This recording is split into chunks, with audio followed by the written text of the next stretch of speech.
भारत के इतिहास में जालियांवाला बाग हत्याकांड एक ऐसा मंजर था जिसे कोई पत्थर दिल इंसान भी याद करके सहम जाता है। 13 अप्रैल 1919 का वह दिन किसी भारतीय के लिए न भूलने वाला दिन है। इस दिन अंग्रेजी सेनाओं की एक टुकड़ी ने निहत्थे भारतीय प्रदर्शनकारियों पर अंधाधुंध गोलियां चलाकर बड़ी संख्या में नरसंहार किया था। इस हत्यारी सेना की टुकड़ी का नेतृत्व ब्रिटिश शासन के अत्याचारी जनरल डायर ने किया था। जालियांवाला बाग में उस समय प्रदर्शनकारी रोलेट एक्ट का विरोध कर रहे थे। वह रविवार का दिन था और आसपास के गांवों से आए भारी संख्या में किसान हिंदुओं तथा सिखों का उत्सव बैसाखी मनाने अमृतसर आए थे। जिस जगह पर यह जनसभा आयोजित की गई थी वह एक साधारण सा बाग था जो चारों ओर से घिरा हुआ था। अंदर जाने का केवल एक ही रास्ता था। जनरल डायर ने अपने सिपाहियों को बाग के एकमात्र टंग प्रवेश मार्ग पर तैनात किया था।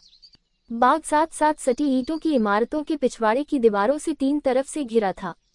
डायर अपनी सेना के साथ करीब 4:30 बजे पहुंचा। डायर ने बिना किसी चेतावनी के 150 सैनिकों को गोलियां चलाने का आदेश दिया और चीखते आतंकित भागते निहत्थे बच्चों, महिलाओं, बूढ़ों की भीड़ पर कुछ ही मिनटों में 1650 राउंड गोलियां दाग दी, जिनमें से कई लोग तो गोलियों से मारे गए तो कई अपनी जान बचाने की कोशिश करने में लगे लोगों की भगदड़ में कुचलकर मर गए। जान बचाने के लिए बहुत से लोगों ने पाक में मौजूद कुएं में छलांग लगा दी। इस घटना में 1000 से ऊपर निर्दोष लोगों की मौत हो गई। अब एक खूबसूरत बाग है यहाँ। जिस जगह यह घटना घटी थी उस समय पंजाब के अमृतसर में स्थित जलियांवाला बाग लोगों के लिए जनसभा आयोजित करने की जगह थी, जो आज एक ऐतिहासिक खूबसूरत बाग बन चुका है जिसे देखने के लिए बड़ी संख्या में पर्यटक पहुंचते हैं। पहली ही झलक में जालियांवाला बाग जाकर आप भांप नहीं सकते हैं कि यही वह जगह है जहां पर विश्व की सबसे बड़ी अमानवीय घटना घटी थी। करीब 26,000 स्क्वायर मीटर में फैले इस गार्डन में सन 1961 में ज्योति के आकार का पिलर बनाया गया। 45 फीट ऊंचा यह रेड स्टोन पिलर उन निर्दोष लोगों की याद में बनाया गया है जो विभत्स घटना के शिकार हुए थे। इस बाग में एक अमर ज्योति भी है जो लगातार जलती रहती है। जो कुआं लोगों की लाशों के ढेर और उनके रक्त से ही भर गया था, आज वह उसमें तब्दीली आ गई है। आज वह एक शहीद कुएं के नाम से जाना जाता है। यह बाग ब्रिटिश शासन के जनरल डायर की बर्बर कहानी कहता नजर आता है, जब उसने सैकड़ों निर्दोष देशभक्तों को अंधाधुंध गोलीबारी कर मार डाला था। वहां की दीवारों पर 1600 बुलेट के निशान देखे जा सकते हैं जब डायर ने अपनी सेना को फायर करने के आदेश दिए थे। उधम सिंह ने जनरल डायर को मारकर लिया था जलियांवाला बाग का बदला। उधम सिंह ने जलियांवाला बाग का बदला जनरल डायर से लेने के लिए करीब 21 वर्ष तक इंतजार किया।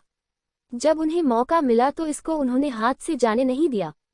26 दिसंबर का दिन भारत के उस सपूत का दिन है जिसने जलियांवाला बाग नरसंहार के दोषी जनरल ओ डायर की हत्या कर इसका बदला लिया था।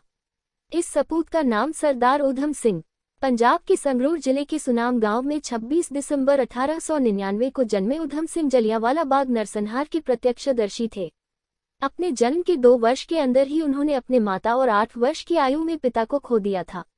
जीवन का एक ही मकसद। इसके बाद उनके जीवन का केवल एक ही मकसद था, जनरल डायर से जलियांवाला बाग नरसंहार का बदला लेना। इस घटना से वो बुरी तरह से तिलमिला गए थे। उसी वक्त उन्होंने जलियांवाला बाग की मिट्टी हाथ में लेकर कसम खाई थी कि वो डायर को मारकर ही दम लेंगे।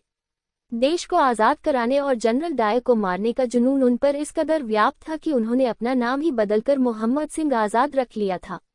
वो अपनी पहचान इसी नाम से उजागर करते थे। लंदन की केकस्टन हॉल में माइकल ओ डायर को मारने के बाद वहां की बेरिकिस्टन और पेंटनविले जेल से लिखे पत्रों में भी उधम सिंह अपना नाम मोहम्मद सिंह आज़ाद लिखते थे। 13 मार्च 1940 का दिन उनके जीवन का सबसे बड़ा दिन था। इसी दिन उन्होंने लंदन में जनरल डायर को गोली मारकर अपनी प्रतिज्ञा पूरी की थी। उधम सिंह को डायर की हत्या के आरोप में 31 जुलाई 1940 को फांसी दे दी गई थी। जिस वक्त कोर्ट में उन्हें दोषी ठहराते हुए फांसी की सजा देने का आदेश दिया था, उस वक्त भी उनके चेहरे पर डर की कोई परछाई तक नहीं थी। इसके उलट वह अपनी प्रतिज्ञा को पूरा करने की वजह से बेहद खुश दिखाई दे रहे थे। शर्मनाक घटना पर खेद प्रकट। पिछले दिनों ब्रिटिश प्रधानमंत्री डेविड कैमरन ने इस जगह का दौरा किया था। हालांकि कैमरन ने इस घटना के लिए माफी नहीं मांगी, लेकिन इसे बेहद शर्मनाक करार दिया। इससे पहले भी ब्रिटिश प्रधानमंत्री विंस्टन चर्चिल इस नरसंहार को राक्षसी घटना कह चुके हैं। 1997 में महारानी एलिजाबेथ द्वितीय और उनके पति एवं Duke of Edinburgh Prince Philip ने इस पवित्र शहर का दौरा किया था।